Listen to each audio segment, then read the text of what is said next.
Regular viewers will know and understand that I've been engaged in a correspondence with the BBC, a very regular correspondence over these last few weeks. I originally wrote to Lord Hall of Birkenhead, the Director General, but my main interlocutor has been Phil Harold, the BBC Company Secretary, who, to his credit, has been very assiduous in answering my letters. And the subject matter was the extraordinary decision a few weeks ago of the BBC to, via YouTube, have a takedown notice of independence supporting online sites such as Wings Over Scotland and the very popular site run by Peter Curran. Caused considerable outrage in Scotland. Obviously, I wanted to know the circumstances for the BBC's strike against these independence supporting websites. First and foremost, I wanted to know if BBC Scotland had any role in this decision-making, or had it been a decision purely taken in London?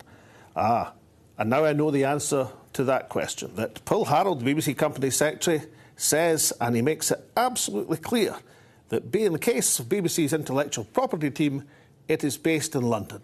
And he quotes, BBC Scotland was not engaged in the original reports to YouTube.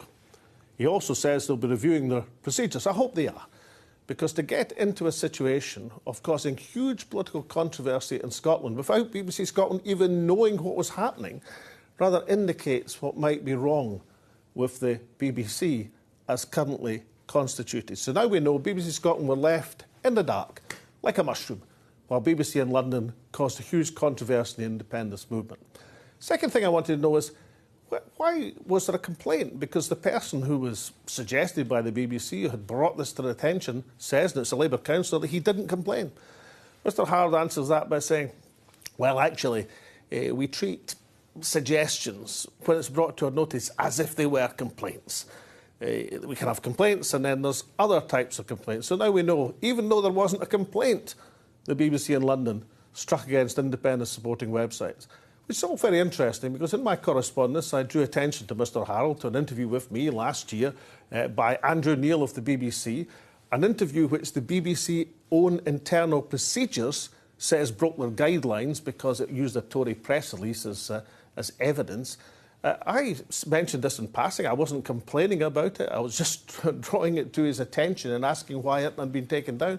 It still hasn't been taken down. Even though I didn't complain, but obviously my non-complaint wasn't treated in this case as a complaint. I think the BBC still has some questions to answer. And the third point, and perhaps the most important one, is this. The BBC are reviewing their procedures about what they tell BBC Scotland and what they don't.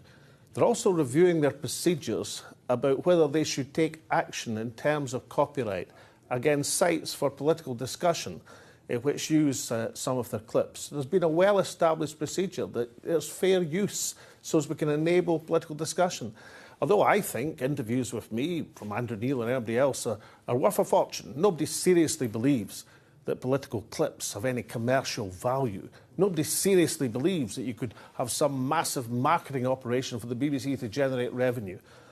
What is more important, as a public service broadcaster, the BBC should be enabling, not censoring, political discussions. I hope the review comes out on the side of the angels.